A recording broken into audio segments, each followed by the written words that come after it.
Pemirsa, Anda kembali di Selamat Pagi Indonesia. Nah, tahukah Anda bahwa 17 Maret atau hari ini diperingati sebagai Hari Perawat Nasional? Pemirsa, Hari Perawat Nasional berkaitan dengan momentum lahirnya Organisasi Persatuan Perawat Nasional atau PPNI. Tema Hari Perawat Nasional tahun ini adalah Perawat Kuat Bersinergi Membangun Bangsa. DPP PPNI memandang pentingnya memanfaatkan kesempatan ini sebagai momentum meningkatkan kesatuan dan persatuan perawat di Indonesia.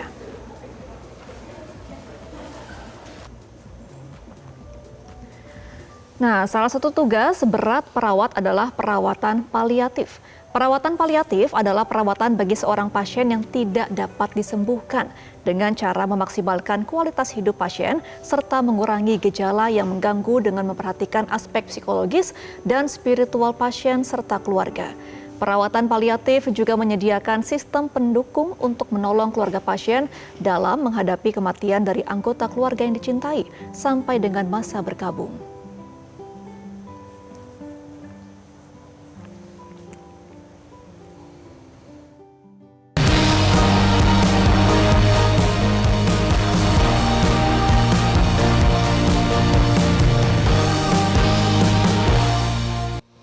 Nah, pemirsa, bagi mereka yang bekerja di dunia perawatan paliatif, kematian bukanlah akhir dari segalanya. Kematian justru menjadi kesempatan memberikan kualitas hidup hingga akhir. Seperti apa sebenarnya perawatan paliatif dan memaknai Hari Perawat Nasional tahun ini? Dalam segmen Cerita Pagi hari ini telah bergabung bersama dengan kami. Di studio ada Nurs Rina Wahyuni.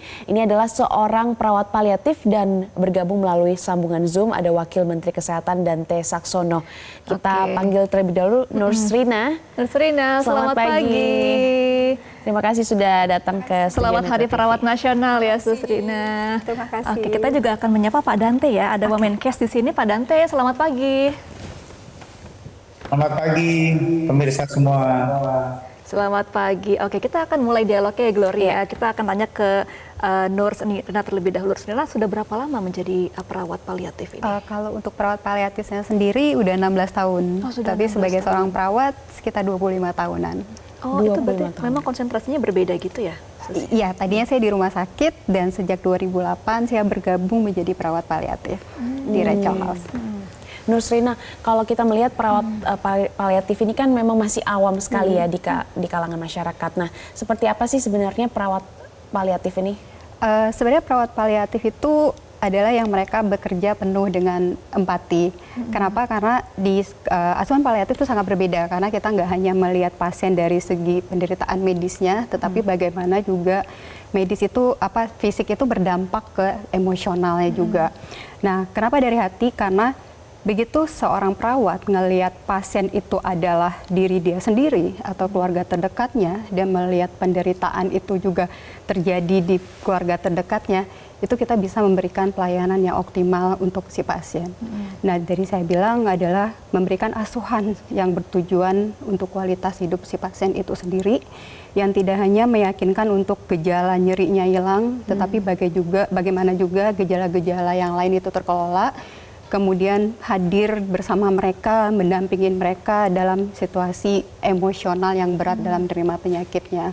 Itu untuk asuhan paliatif sendiri. Jadi paling tidak mengurangi rasa sakit dari sang pasien itu sendiri. Betul. Ya? Dan di asuhan paliatif itu tidak hanya untuk pasiennya aja, tetapi bagaimana keluarga juga menjadi fokus asuhan kita, karena keluarga adalah orang yang terdekat dengan pasien. Dan pasti keluarga yang berdampak juga terhadap emosional selama mereka melawat pasien. Support sistemnya begitu ya? Betul. Oke, nah di Hari Perawat Nasional ini ya, Nurs Rina, kita juga akan bertanya kepada Wamenkes, Pak Dante. Pak Dante, dari Hari Perawat Nasional seperti hari ini, apa yang bisa dilihat? Apakah memang kesejahteraan perawat ini sudah terjamin hingga saat ini, Pak Dante? Ya, memang secara umum tenaga kesehatan itu dalam menjalankan prakteknya adalah mendapatkan gaji, upah, imbalan jasa, dan tunjangan kerja yang layak. Kami sedang menyusun regulasi untuk menjamin dan meningkatkan kesejahteraan tenaga medis dan tenaga kesehatan termasuk perawat. Sudah ada 2 poin yang utama yang coba kami susun. Yang pertama adalah pedoman penghitungan pemberian gaji, upah, imbalan jasa, tunjangan kinerja tenaga medis dan tenaga kesehatan yang bekerja di fasilitas pelayanan kesehatan, dan pemberian penghargaan serta kenaikan pangkat luar biasa bagi tenaga medis dan tenaga kesehatan yang bertugas di TPK. Itu adalah poin-poin yang kami lakukan untuk meningkatkan kesejahteraan perawat baik di kota maupun di daerah sangat terpencil. Ya, Pak Dante, kalau kita melihat jumlah perawat secara nasional ini ada berapa? Kemudian bagaimana langkah dari Kemenkes memastikan pemerataan jumlah perawat ini hingga ke daerah-daerah terpencil? Berdasarkan atas surat tanda registrasi perawat di bulan Maret 2025 ini, jumlah perawat di seluruh Indonesia itu sebanyak 782.959. Angka ini sudah bagus, mengingat proyeksi kebutuhan melalui perhitungan supply demand per wilayah untuk tahun 2025 itu sebesar 596.547. Jadi kita sudah mengalami surplus tenaga keperawatan. Untuk pemerataan perawat hingga daerah terpencil, berdasarkan data kekosongan tenaga sistem informasi SDM kesehatan, saat ini sebenarnya sudah 99,86% puskesmas di Indonesia sudah memiliki perawat minimal satu. Upaya pemerataan hingga daerah terpencil ini dilakukan melalui pengangkatan calon ASN, penugasan khusus, dan advokasi pemerintah daerah untuk melakukan redistribusi perawat dari Fasiankes atau fasilitas pelayanan kesehatan yang memiliki kelebihan tenaga perawat ke fasilitas kesehatan yang mengalami kekurangan perawat di daerah terpencil wilayahnya. Oke, baik. Berarti kalau dari data sudah hampir merata ya jumlah perawatan. Tapi kalau dari Nursina sendiri untuk perawat paliatif ini spesifik, sebenarnya sudah merata belum sih dari pandangan Nursina?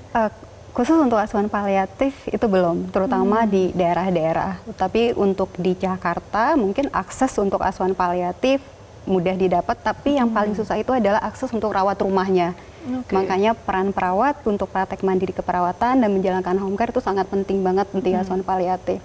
Yang paling utama itu di daerah, mereka belum, hampir semua daerah mungkin yang asuhan paliatif rawat rumah itu minim sekali, bahkan tidak ada. Oke, kalau menurut Nursina sendiri selama kurang lebih 25 tahun ini menjadi perawat ya, bagaimana kesejahteraan perawat? Kalau kita bicara soal kesejahteraan, apalagi seorang perawat, tentu tidak dilihat dari upah gaji yang diterima, tapi yang paling penting adalah kesejahteraan secara emosional saat bekerja. Karena perawat itu boleh dikatakan yang 24 jam dekat dengan pasien, kemudian menjadi advokasi bagi pasien, mendengarkan semua masalah-masalah sulit pasien, mungkin dari gejala yang sulit, emosional yang sulit. Di situ juga dampak emosional pasti akan berdampak untuk perawatnya sendiri. Jadi pentingnya untuk kesejahteraan mereka disupport untuk bisa dengan nyaman berbicara soal beban emosional tersebut. Terus kemudian juga mereka mendapatkan training atau edukasi bagaimana untuk menunjang ilmu keperawatannya mereka tersebut. Tentu juga pelatihan-pelatihan komunikasi, kemudian training-training, salah satu adalah dalam asuhan paliatif. Nah, Nursina, mumpung lagi ada Pak Dante nih sebagai Wamenkes, ada nggak sih yang ingin disampaikan atau ingin ditanyakan kepada pihak dari Kemenkes sendiri? Mungkin kalau dari Kemenkes pertanyaan atau harapan adalah salah satunya tentu sejauh mana nih Pak sekarang asuhan paliatif berkembang terutama di Indonesia. Kalau di Jakarta kita bicara akses itu gampang, tapi rencana Kemkes untuk asuhan paliatif di daerah, bahkan di pelosok-pelosok terpencil itu sangat penting. Oke, gimana tuh Pak Dante? Jadi memang perawat paliatif ini mempunyai keahlian khusus untuk menangani pasien-pasien yang boleh dikatakan tidak bisa sembuh, tapi bisa dipertahankan supaya mempunyai kualitas hidup dan jaminan kesehatan yang optimal. Memang tidak semua daerah memiliki perawat paliatif yang merata. Kita melakukan berbagai macam kegiatan pelatihan dan peningkatan kompetensi untuk mendukung supaya tenaga-tenaga perawat paliatif itu makin merata dan makin banyak di Indonesia. Dan mudah-mudahan diberikan dukungan oleh organisasi profesi seperti PPNI, Persatuan Perawat Nasional Indonesia, kemudian lembaga pendidikan, lembaga pelatihan, lembaga vokasi, maka jumlah perawat-perawat paliatif yang nanti akan memberikan pelayanan kepada masyarakat makin lama makin banyak. Dan yang paling penting adalah masyarakat mengetahui adanya informasi mengenai perawat paliatif. Karena perawat paliatif tidak saja bekerja di rumah sakit, tetapi perawat paliatif pun bisa bekerja secara individual dari sebagai caregiver dari rumah ke rumah. Tadi Pak Dante sudah menanggapi ya, Ibu Rina, nanti bisa diikuti lagi, di follow up kembali. Betul. Bu Rina, Nursrina, kalau kita melihat kan memang perawat ini kebanyakan wanita ya. Sebenarnya tantangan apa yang dihadapi pada saat menjalankan tugas? Kalau lagi-lagi saya bicara soal di asuhan paliatif, jadi tantangan yang banyak dilewatin adalah, saya ingat waktu di awal memulai karir di bidang asuhan paliatif itu adalah merasa sendiri, karena waktu itu saya bahkan belum mengenal asuhan paliatif sampai saya dilatih oleh kita dapat dukungan dari tenaga luar negeri, pakar paliatif baik dokter dan perawat yang datang ke Rachel House, kemudian mengadvokasi, kemudian menyebarluaskan apa itu asuhan paliatif, itu menjadi tantangan waktu di awal memulai di bidang karir ini. Tapi ya sekarang kalau kita bicara soal asuhan paliatif, tentu sudah banyak yang melakukan atau di rumah sakit, bahkan sekarang di institusi pendidikan, dan bahkan juga himpunan-himpunan, ada himpunan perawat paliatif, ada himpunan dokter paliatif saat ini. Oke, berarti kita harapkan di Hari Perawat Nasional seperti ini, semoga untuk perawatan paliatif untuk spesifiknya bisa merata ke seluruh Indonesia, dan juga seluruh pasien dan keluarganya juga bisa terakses juga ya di Indonesia. Terima kasih ya, Nurse Rina sudah bergabung bersama kami. Selamat pagi Indonesia, dan juga sudah ada Wamenkes Bapak Dante Saxono sudah bergabung bersama kami. Selamat kembali bertugas Pak Dante, dan terima kasih juga Nurse Rina. Terima kasih. Oke, dan pemirsa, Selamat Pagi Indonesia akan kembali untuk Anda dengan informasi lainnya. Tetaplah bersama kami. Jelajahi cara baru mendapatkan informasi. Download Metro TV Extend sekarang.